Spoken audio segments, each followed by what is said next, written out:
Welcome to the Staying Active podcast, brought to you by Active Health, Connecticut's premier preventive health center.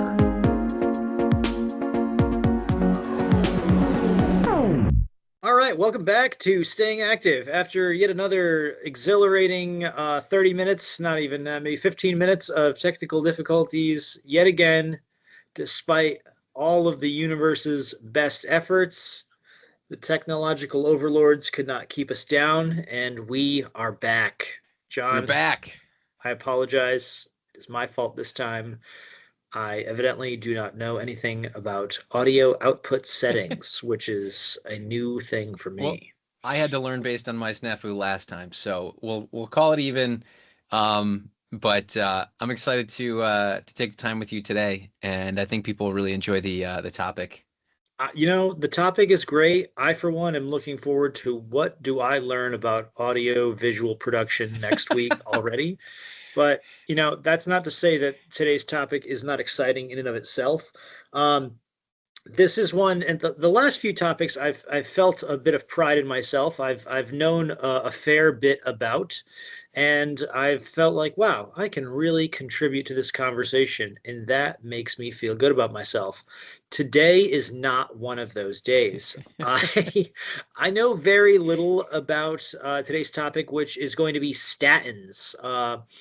We're going to be talking a little bit about, some of the fears around it, some of the myths, and just like general nuance behind, who gets prescribed statins. Should they be looking at taking them? Should they not? Like, I don't know. For my particular role, just in the training world, I tend to hear a lot of the negatives from people. Because, who's out there celebrating their prescription drugs? Hey, my statin's really doing a great job for me. I don't hear a lot of that, as you might assume. And so I mostly hear a lot of the fear from people. And so I'm going to have a lot of questions today. So buckle up, get ready. Because I got questions and I know you've got answers. So let's if you don't mind, let's just jump directly into it and just acknowledge, some of the controversy, at least as I've put it so far. I don't know if there actually is controversy. I'm not old enough to know that much about statins, and I've never taken the time to really look into them that much. So, Yeah, so statins are one of the most prescribed prescription medications in the United States. There are millions of people that are on these drugs, and typically the generic name will end with the suffix statin. So these are drugs like atorvastatin or Lipitor, rosuvastatin or Crestor. There's pravastatin. There's a million other statins. Typically the two that we most often prescribe, simvastatin is another one. But the two we most often prescribe are atorvastatin and rosuvastatin. We just call them statins. okay. And statins, just to take a little bit of a step back, statins are medications that are used to lower cholesterol. Specifically, when you get your blood panel done at like an annual physical or something, and you see your HDL and LDL, and hopefully they're ordering an apolipoprotein B as well, or an ApoB. A statin will lower the LDL and other ApoB particles, most of the other ApoB particles. The way it does that is you take this pill, it blocks the liver from producing cholesterol natively, and we all need some cholesterol, right? It's how we build certain hormones. It's in cell membranes to make them a little bit more fluid. Like, cholesterol is very necessary, but when you start to have too much of the quote-unquote bad cholesterol, things like LDL and other ApoB particles, that can be a risk factor for atherosclerosis, which is like hardening of the artery, calcification of the arteries, can cause heart attacks and strokes. Okay. So before we go any further, I'm sorry, I don't want to Yeah. interrupt you too much, but No. can you just define ApoB particles?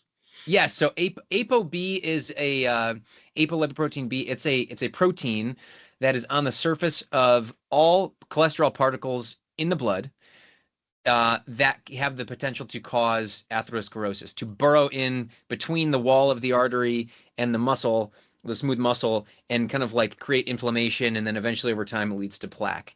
And so Perfect. these are things like LDL, these are things like VLDL, chylomicrons, LP little a. There's a lot of different densities of cholesterol, but essentially, since Mhm. cholesterol is a type of it's what we call hydrophobic, meaning it doesn't mix well with water. You have to kind of package it so it can get delivered where it needs to go. Sure. And that's what these ApoB particles are. So a statin will prevent the liver from making its own. The liver is like, hey, where'd all the cholesterol go? I need some of this. I'm going to suck it Mhm. out of the bloodstream. And that's actually how you lower cholesterol. It doesn't actually directly take it out. The statin doesn't take it out of the bloodstream directly.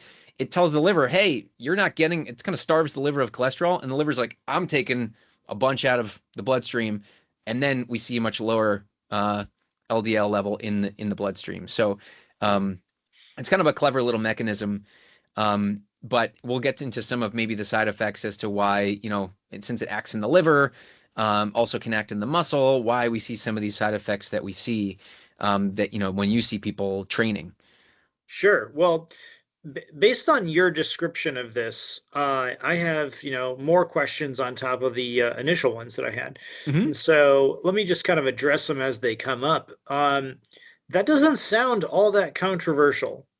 Um, Although I hear not just locally, this isn't it's certainly anecdotal, but it's more than just, local to, any of our gyms, right?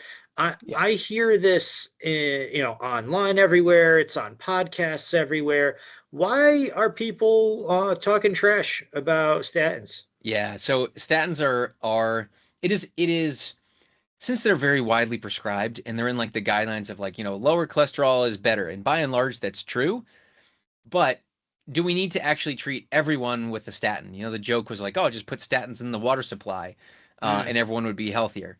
don't love And that. obviously, right, as a general principle, we shouldn't be giving people medicines that they don't need. Hmm. Um, and so, as a profession, we very likely overprescribe statins. And that's where some of that's kind of where some of the noise starts. But like any medication, statins have side effects. And the most common side effect to statin medication is muscle aches, what we call myalgias. And that's in about 1 in every 20 patients. About 5% of patients will experience pretty significant muscle aches. Um, and it feels like you just worked out really hard and you're just really sore, um, often affecting the bigger muscles like legs, glutes, kind of stuff. And that Hmm. goes away if we stop the medication. But hey, that's one of the reasons it gets a bad name. Two is that it is in some studies it's been shown to very slightly increase the risk of diabetes. And that's a tiny risk. It's about 0.2% per year. Hmm. And so it is a small risk, but it is there. It is true. That being said, people who are prescribed statins, they have other risk factors for diabetes as well. Um, and then the third reason is there was a lot of controversy around atorvastatin specifically being associated with an increased risk for dementia. And Okay. so a lot of people are like, whoa, I don't want to take something that is going to maybe give me dementia. And as it turns out in meta-analyses, that's not true. It's actually protective, all statins. So it's not something that people need to worry about. But I think ultimately it comes from the fact that as a medication class, statins act silently. You can't feel high cholesterol. It's not a symptom of anything you can Yeah. feel. So you're being prescribed this medication for this issue that you didn't really know existed unless you saw your blood work. Or, take sometimes for secondary prevention if people have already had a heart attack or stroke, sure. But for the people who are prescribed it who are like, I feel fine. Why am I on this Yeah. medication that could, make my muscles ache and give me diabetes and they think it could cause dementia? um, People we're seeing a lot of resistance from that standpoint. Um, Yeah. yeah, That makes a lot of sense though, right? That's kind of just like a logical error that people make, right? It's an availability bias, right? If you don't realize that you have high cholesterol and then you go and you get your tests and your doctor's the first person to tell you, and in the same little sit down, they're also like, and we're going to get you on a statin so this doesn't become a problem. You immediately start to think about, well, what am I going to feel like on this drug? Not what am I going to feel like if I don't do anything at all? right. Um, And so that's a really interesting, just kind of thought exercise. Like, well, you didn't think about it before because it's kind of a silent thing that creeps up on you. And if you did nothing, who knows what the issues were going to be. It sounds like there's a kind of a smattering of problems. Just generally high high cholesterol, not great. Right. Um, but the addition of the drug is essentially now that's something that you can question. And that seems like a logical error to me. Not that I'm not sitting here being like, just take whatever your doctor says, but like, Right. If you trust your doctor and your labs are consistent with, what what you believe this person is saying, there are solutions for that. So that's interesting. Yeah. And it's like in most cases too, when we prescribe this for someone who has never had a heart attack or stroke, if you're in those two categories, it's very clear. Like you need to be on a statin. But if you're just someone who has high cholesterol, for instance, and we're treating it, and you're like, are we just treating it to make a number look better? We have other ways to characterize your risk. I mean, the American Heart Association has risk assessment tools. We can do a coronary artery calcium score. We can check things like LP little a, which is like a higher risk factor marker in the blood. Okay. Although statins don't lower that, it can just be a reason to be on a statin because you're at a higher risk. So we have other ways to determine that, and so it shouldn't be just high number triggers automatic statin prescription. But that's obviously a discussion worth having with your provider. But you're absolutely right with the biases and the logical errors that we see very frequently made. Yeah. Well, I mean, it makes sense, right? Especially if there is like a sensory based symptom, right? Especially the muscle aches. That's the one I hear about most often is people have muscle aches in their calves or in their forearms, usually distally, which makes sense, especially if a person's dehydrated, right? Any deviation in their kind of baseline physical abilities will just be aggravated by the addition of, whatever, right? If you're dehydrated, you don't sleep, you probably feel pretty bad too. Then you throw in something and you happen to have you happen to express some of those symptoms. Well, then yeah, that's not helping. So that's very interesting to me. I guess my next kind of like series of questions would be based around the oversimplification of the problem itself, right? You had alluded to, talking to your doctor, there's like a lot of individual aspects of this that we might consider. And so my first one being like, well, people do have LDL cholesterol and there is a score. And so we've like applied an average to this score, right? So first question would be like, is LDL just inherently bad? Right? It's just like all around, you don't want any LDL. It's bad for you. Get it out of here. Liver, go get it.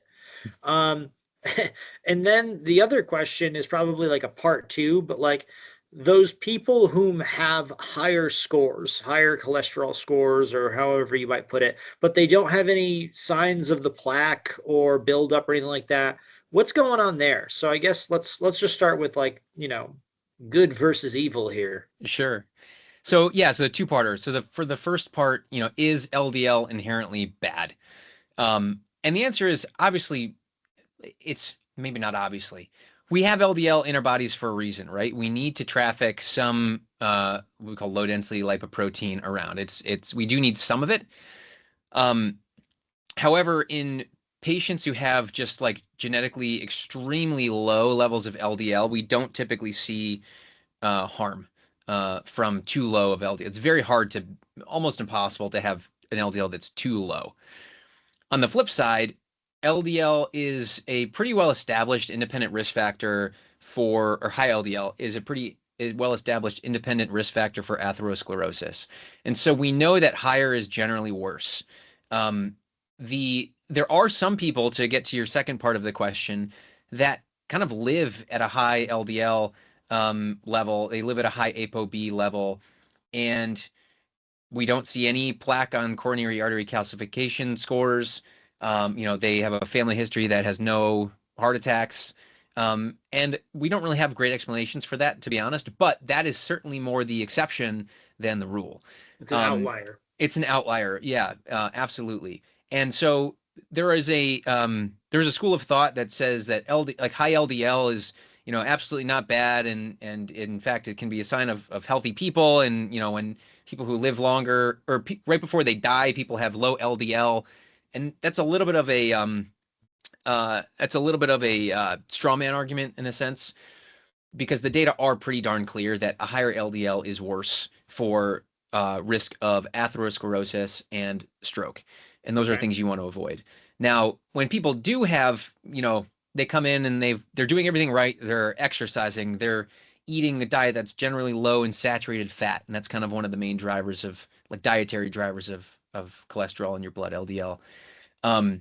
They have a no family history of heart disease or stroke. They're pretty darn healthy. Say they've got a VO2 max that's like elite, right? Great. But they've got this really high LDL.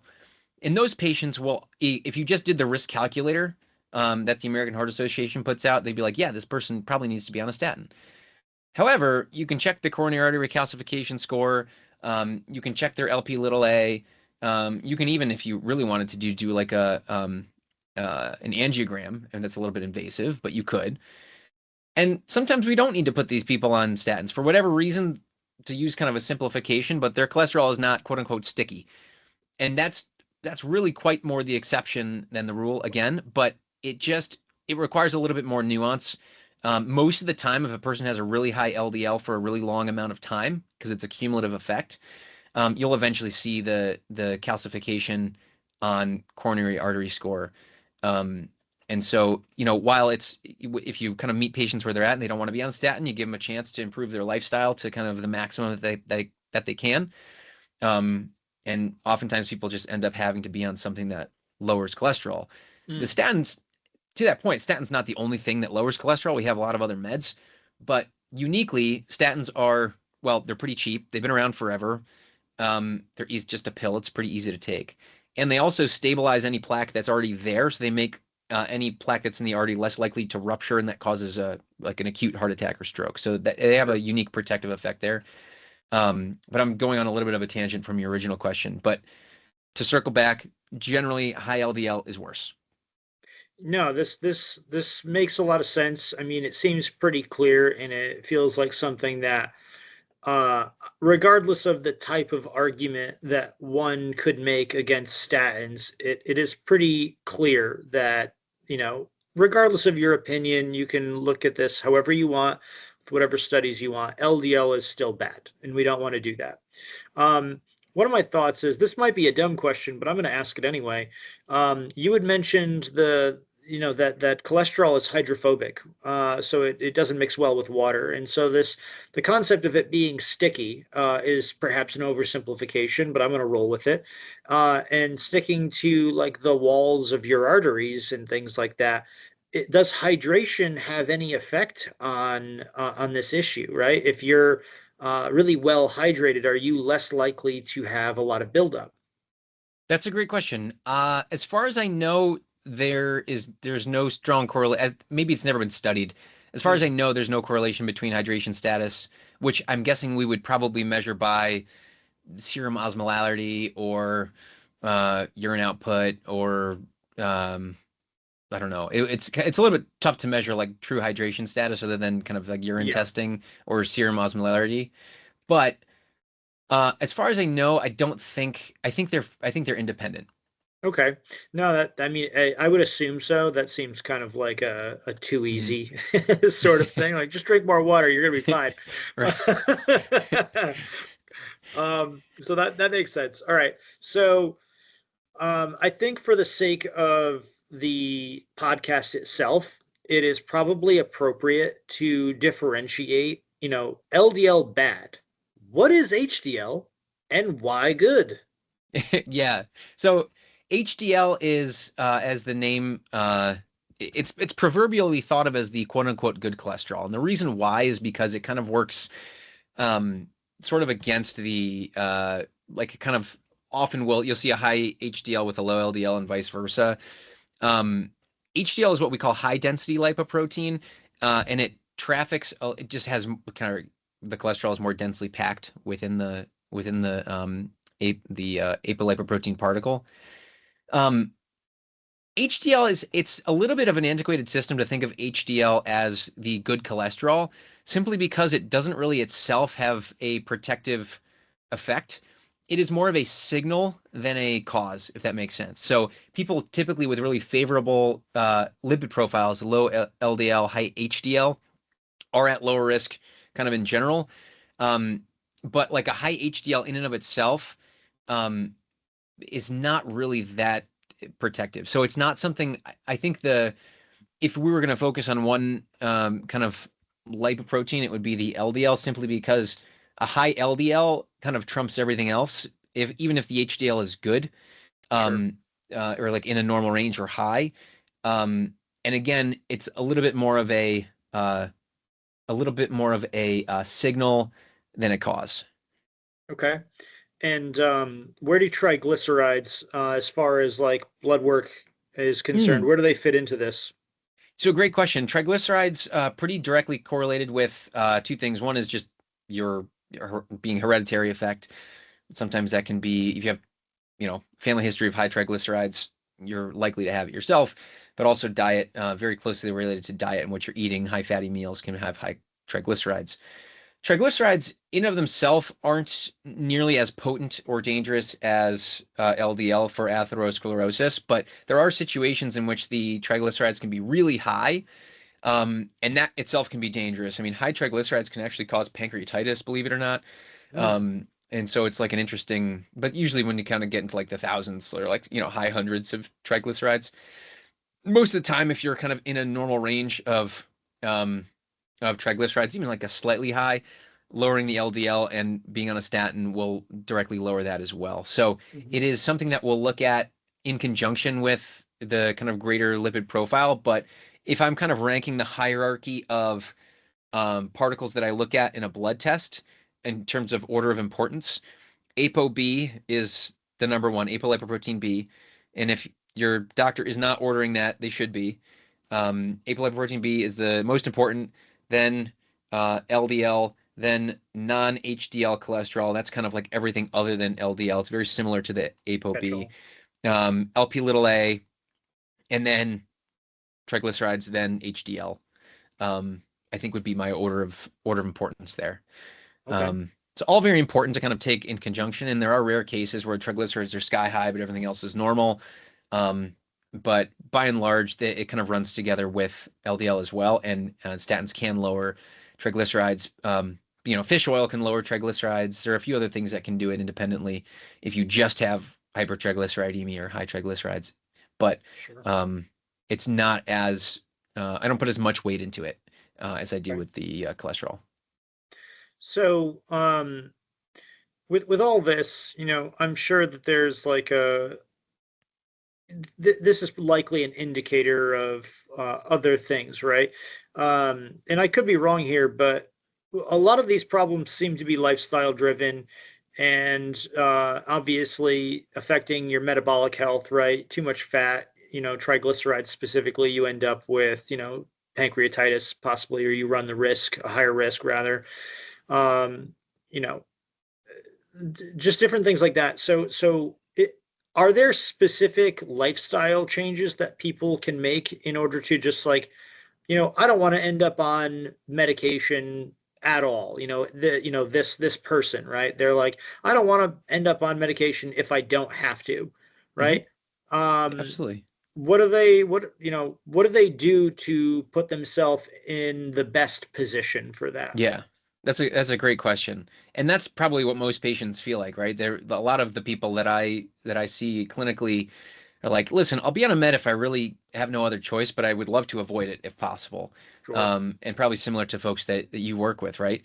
Um, so yes, it might shock you to discover that a lot of the same things that we talk about for general health also work for lowering your LDL. So, kind of the top one, dietary modification. If you're eating the typical standard American diet, you're probably in rough shape from the standpoint of uh, cholesterol. Hmm. Um, Really, one of the keys is a low saturated fat intake. It's not necessarily the dietary cholesterol you're taking in, which is kind of counterintuitive, right? Like If you eat something that has a lot of cholesterol in it, only a tiny little bit of that gets absorbed. The rest just gets, you stool it out Yeah, in sure. your stool. But the saturated fat that you're taking in, and less so trans fats because it's been largely eliminated by regulation. But saturated fats are things that are solid at room temperature, generally will raise the LDL and the ApoB much more than any other type of fat. And that, kind of, again, monounsaturated and polyunsaturated fats kind of being the best. That's things like olive oil, fish oils, right? Flaxseed oil, fantastic. Things you want to avoid, there's saturated fats. Coconut oil is a saturated fat. Butter, lard, margarine, kind of more saturated fats. Yeah. So that's one of the main drivers. A really, really high refined carbohydrate diet can actually, through weird mechanisms, also increase the serum cholesterol. And that has a lot to do with just signaling that the liver sees, not necessarily like converting like glucose into, cholesterol necessarily, but just in terms of signaling pathways. So that's also something to avoid. Being overweight is a risk factor. So, eating at or around your basal metabolic rate if you're trying to lose weight. Exercise, like we've kind of hounded, is of utmost importance. So, like, the proverbial diet and exercise, right? Like, yeah, it's no Yeah. secret, but like, obviously, how do we do that in a practical way? Hmm. But those are kind of like really the main two. As secondary effects, lowering stress, better sleep, those things will help. But anything you can do to, improve insulin resistance, to improve metabolic syndrome, will help the lipid profile as well. Yeah. Yeah. That's so I'm really glad you got to insulin resistance in that, because the center stage here seems to be the liver, right? Obviously lifestyle and some genetic factors are going to play into this, certainly. But I have to assume that if you're in the camp of somebody who might run the risk of insulin resistance or diabetes, if you're a person who's consuming a lot of alcohol, if you're beating the liver up a lot, I have to assume that it's probably not doing a very good job with your LDL. Yeah. Full stop. I mean, I have nothing else to add. That is entirely correct. Yes. That's yeah. I mean, it doesn't.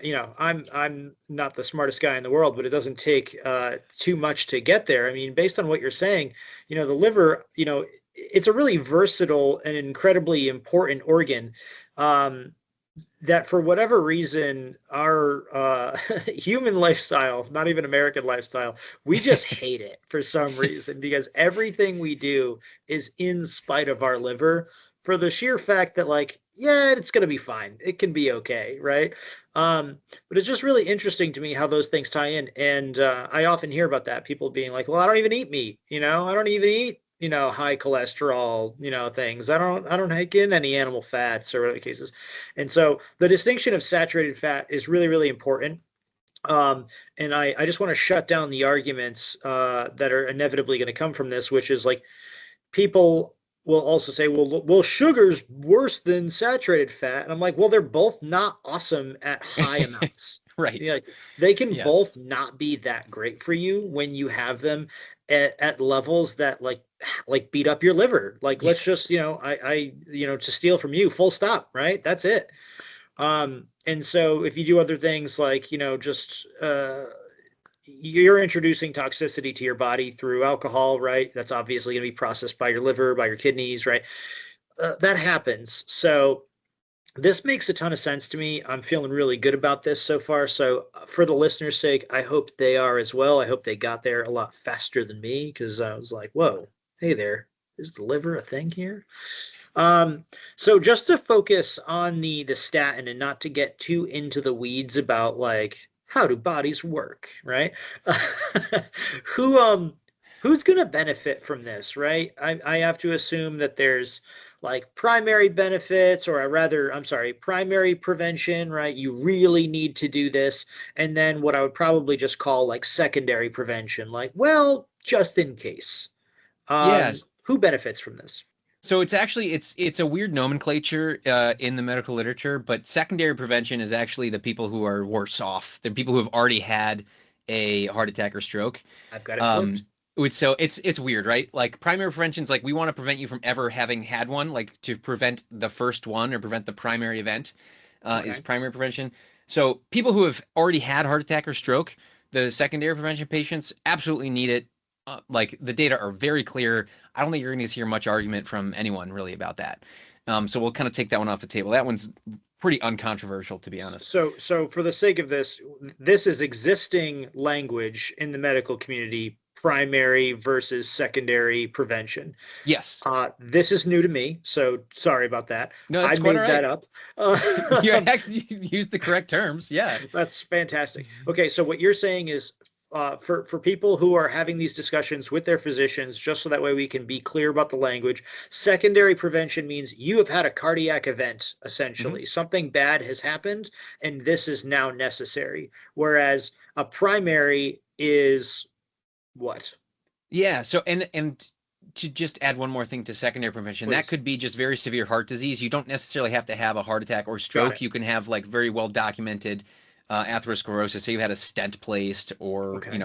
that kind of thing. But primary prevention is someone who comes in who has a very high LDL or ApoB, who's never had an event. They're Okay. pretty healthy, but we want to prevent them from ever we want to prevent them from getting something like that, from having an event.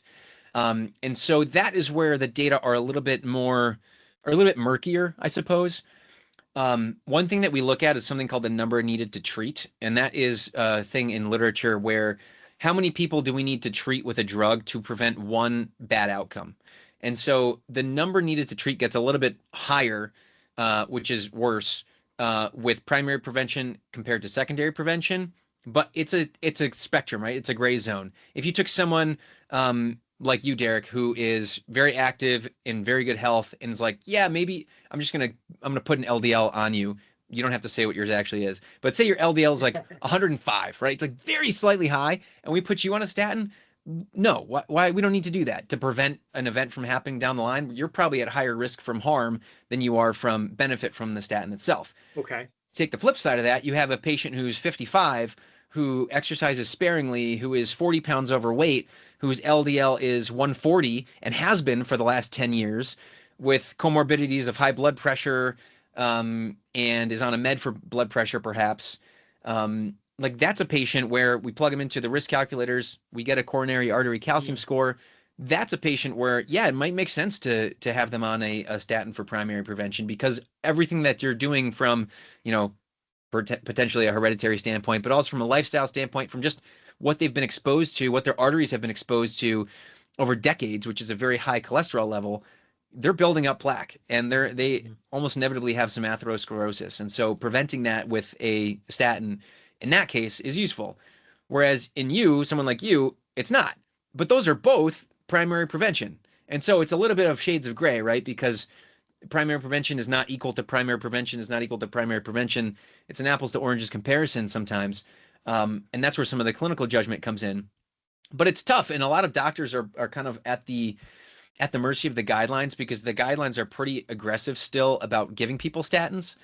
And so God forbid something bad happens to your patient, they have a heart attack, and you didn't have them on a statin. You're going to get in trouble, probably. You're at risk for getting in trouble. Whereas no one's going to applaud you for, not giving someone a statin and saving them, muscle aches or diabetes or something like that, right? So the incentives are a little bit skewed. And I think that's probably another point of controversy for folks. But if you're if you're using some common sense, if you're using some of these decision support tools we have, if you're using other modalities like imaging, and having a conversation with your patient as well, like giving them the best chance to have lifestyle modification to improve their LDL to not be on a statin, sometimes people just require one anyways. Well, this brings up a really interesting point, and I'm not going to touch on the value proposition for the physician, because it's just a slippery slope of nonsense, and I just don't want to put you in that position where you have to explain why you have to care about a certain person a certain way. And well, it just can be very silly, right? I think what we're talking about here is there's already something wrong, and we are now measuring the risk of either leaving it alone or doing something that we know will help. Are there risks to that solution? Yes. but there is already something wrong. Yes. And the other option is to do nothing and wait and see. So I do think that is the thing to focus on, because no one did that to you. No one gave you the high LDL. It is just being read for you, right? Like, this is a problem that has been identified. How it happened is kind of irrelevant. It is, are we going to do something about that now? Right. These are the options. And I like what you said about the kind of the way that the risk is measured, right? The risk calculator to determine, are we at risk for a cardiac event versus at risk for potentially getting insulin resistance. Well, there are other things we can do to combat insulin resistance that aren't going to give you a heart attack. So that's interesting to me. And I'm glad you brought that up. So maybe this is a good time to just kind of slide right into like side effects a little bit more, and maybe just some of the messaging around the side effects. I feel like during this conversation, I now believe the side effect conversation to be incredibly overblown. And just knowing what I know about people, again, we don't celebrate the medications that we're on. We just talk about the things that are now inconveniences in our life, because solutions typically work in the background, where as other inconveniences are on my mind constantly. So what do you could you add for that? Yeah, I it's sometimes with side effects, and like, again, muscle aches being kind of the most common one. Severe muscle injury, something you call rhabdo, that's like maybe 1 in 1,000 patients would experience that. Like, really severe liver injury is probably 1 in 100,000 patients. Diabetes is 0.2%, 0.2% per year increases your risk, which is, like, honestly really not that much of a risk in someone who already probably has some insulin resistance. But again, having something where the benefits are silent, but the risks can be palpable or tangible, for as a better word, is always going to be something where you're encountering resistance. The good news in all this is, even if you have the patient, and I've had patients who have started on statins, like, nope, I can't tolerate it. Muscle aches are too bad. We take them off of it, the muscle aches go away. It's reversible. That's a really good thing. Additionally, we have other medications that we can use now to lower cholesterol and kind of mitigate some of these other, specifically muscle-related side effects, while still getting a lot of the bang for the buck of LDL and ApoB reduction.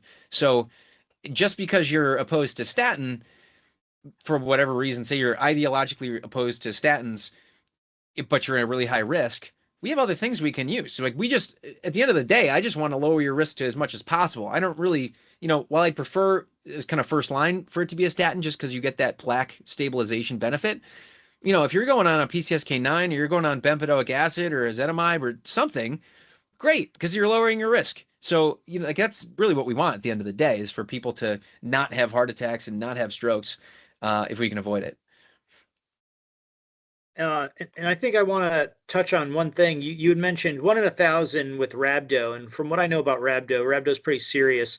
Rhabdo isn't something that people are going to just suddenly get. They're going to know, that, like, oh man, these are pretty severe muscle aches. I should do something about this. Yeah, and it's like, to get to rhabdo where you need to be hospitalized or like that kind of thing, that's way more rare than 1 in 1,000. This is like, you have a little bit of muscle breakdown and you have an elevation in something called the CK in the bloodstream. But sometimes people, like, really, really severe muscle aches, like you said, like things where people, like, have trouble moving, their urine gets really dark, like that type of thing. That's like where go see somebody, go to the emergency department. But like muscle aches that are like, I just can't work out because I'm sore, or like it kind of hurt to, like, get off of a chair kind of thing, is very different than the rhabdo piece. And so it's still very safe. But it does sound like there are alternatives, if that is if that's It sounds like there's other things that can be done, not simply just, take this and deal with it. Yeah, that's right. And just to kind of touch on one, which was kind of recently developed, it's called a PCSK9 inhibitor. These are the brand names that kind of most people would know are Repatha and Leqvio. Mhm. And these, Repatha, for instance, kind of the most popular one. It's an once every 2 week injection you give yourself, kind of like Ozempic style injection, once every 2 weeks, and it has still the same very potent LDL lowering effect as a statin does. Doesn't really touch the muscle. So if you're someone who needs the lipid lowering effect of a statin but can't tolerate it for the muscle reasons, that's an option for you. And we've seen really good data behind that as well. So it's really good news for heart disease. Okay. Really, I guess it's bad news for heart disease, good news for heart disease prevention. Yeah. Well, let me ask you this. So, just kind of digging into some of the lifestyle stuff. So, Mhm. we've kind of covered some definitions. We've talked about risk factors. We've talked about messaging and just kind of like logical, like premises, I suppose, maybe a way to say it. Um, let's kind of talk about like some of the preventionary aspects, if any, right? Um, I guess kind of flatly, I I don't want to ask, you know, out of using a statin, but could somebody like lifestyle their way out of high LDL cholesterol? Yes, many cases people can. Um, Sometimes it really depends on kind of where people are starting. Again, if you have the patient who's like, already doing the maximum that they can diet wise, they don't even smell a saturated fat. They're exercising quite a bit. They've got like, normal to low body fat percentage. They have great insulin sensitivity, but they have super high LDL and maybe some coronary artery calcification. That person can't, you really can't add much more to their like lifestyle modification to, modify their way out of a statin. But a lot of people are coming to us who are overweight, who have insulin resistance, who are eating a poor diet, who are drinking a lot of alcohol, and it is a lot of work to fix all those things to improve the lifestyle. It's absolutely possible though, in the vast majority of cases, save for like really specific high risk hereditary cases. Most people, I would argue, can do it. It's just a matter of if it's something that's sustainable for them, because sometimes, maybe they Yeah. can do it for a week, but life gets in the way, work habits, kids, stress, finances, whatever it is. And sometimes it's easier just to take the pill. And I understand that. But it is not necessarily it's not set in stone. Yeah. Okay. So that's good to know. I guess at what point, say you had somebody who was one of these higher risk factor people, they had not had an event, but they've got, the numbers to support needing intervention. Their lifestyle is not in support of the positive outcomes, anything like that.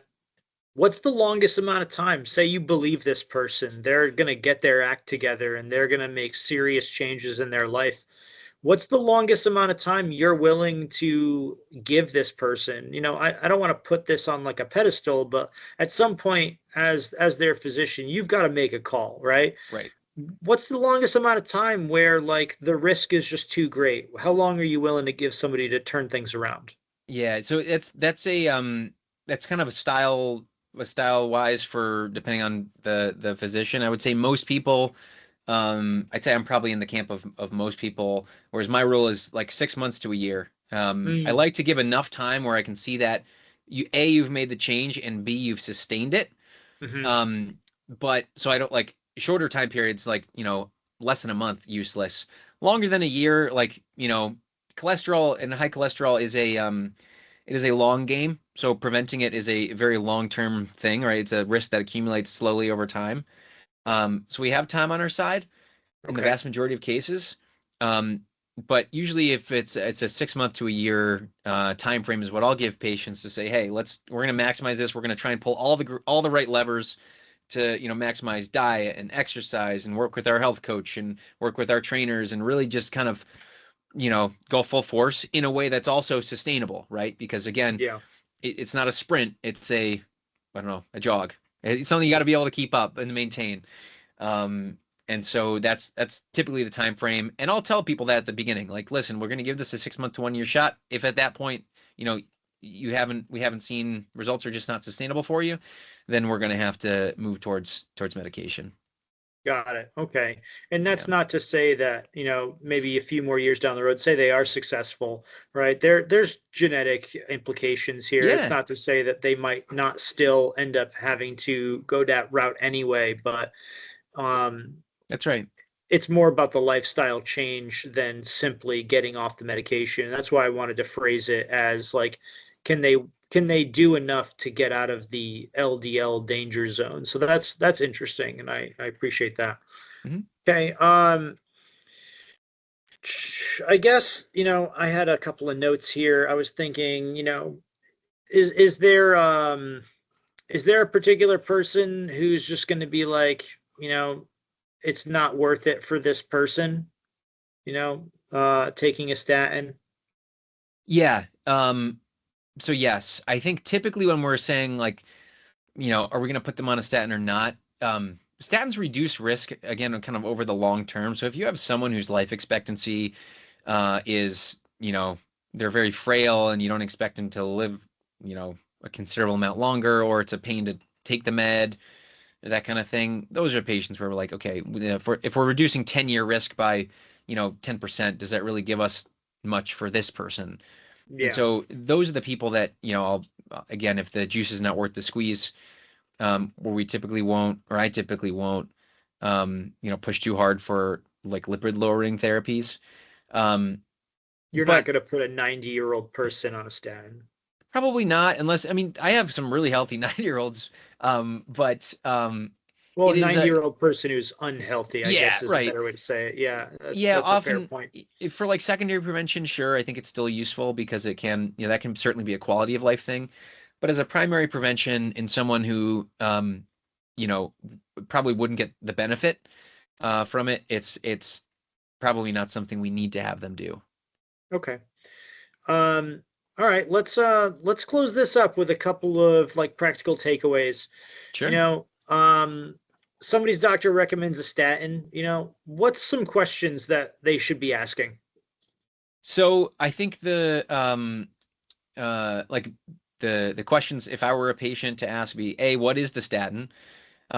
B, can this statin be prescribed at a lower dose? Oftentimes the guidelines will have you start at like a pretty high dose of a high intensity statin. And so, but you still get a lot of the benefit from the lower doses. So having a discussion with your doctor to see like, okay, can we maybe give this at a lower dose to start, and maybe mitigate some of the side effects right off the bat. Mm, Three is if you're going to be doing everyday dosing, which most of the time that's what we do, um, asking when you should take it. I think most people would recommend you take it at night. Seems to have a little bit of a better effect if you take it at night as opposed to during the day. But if you can only take it once and it's in the morning, great. Um, and then kind of like what to expect in terms of side effects, and then at what point should I, the patient, get in contact with you, the doc, to say like, hey, maybe this isn't quite working out, or I don't feel great with it. Like, what mm. time frame are we looking at um, for that? And then lastly, when do we recheck the lipids? Like how do we know this is working, right? Um, and usually that's at least a few months down the line. It's not something where we check it right away. Is there something that a patient who's prescribed a statin, they've been on it for a little bit, is there something that they should be monitoring for any period of time while that's while they're like being first introduced to Hmm. the intervention? Yeah, I think at some point checking the ALT and AST, which are your liver numbers, just to make sure the liver is not going crazy. Um, uh, Again, within that kind of typically at the same time you'd check the lipids down the line, anyways, um, is wise. And then having the patient just kind of monitor for symptoms. But typically, it's a relatively set it and forget it medication. And a lot of the time, people are on this for a long term, um, sometimes for life. But that's not to say that people can't get off of it if circumstances change and they decide to, they want to try again with lifestyle modification or things like that. It's Mm, it's not necessarily something people are on for life, but often it is. okay. Sounds good so far. I guess my last question is, just kind of for you directly, just like an opinion piece, maybe. What if I were to put you on the spot in the moment on a Uh-oh. podcast that I'm gonna upload immediately after this, what would your overall Hypothetically, of course, message? Hypothetically, of course, of course. What do you have an overall message about statins that you want people to hear? Yeah, I think the takeaway here is don't be afraid of statins, but absolutely have the discussion with your physician if that's something that you're worried about or concerned about. In 9 times out of 10, and that is a made up number, but the vast majority of the time is probably a better way to say that, the benefit of the statin far outweighs the risk. And so it is not something to shy away from. It's not something to run away from. And there are alternatives, but statins are generally your friend, and can be very, very useful in helping prevent heart disease and stroke. That's great. My takeaway from this conversation as a non-physician entity is I think the goal here is not necessarily to avoid medication, at all costs or anything like that. It's to reduce risks in a smart way.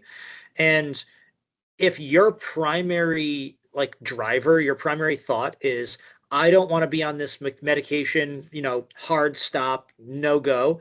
I would probably recommend you reevaluate the relationship you have with your physician, because that is an incredibly difficult place to be in regarding suggested treatment. Just overall, if somebody is recommending that you get on something and you are like, no chance, I'm not going to do that, maybe you don't trust that person. Maybe it's not the medication, maybe it's the relationship, maybe it's the context of the information. I'm not the type of person who's just gonna appeal to authority, whatever you say, doc, I'm not that guy. But if you sit here and have a rational, logical conversation with me about risk and about lifestyle and about what is going to be appropriate for me, my health, my longevity, and my overall health span, and I simply just ignore all of that because I just don't like the idea of medication, I don't think it's the medication. I think I don't like you.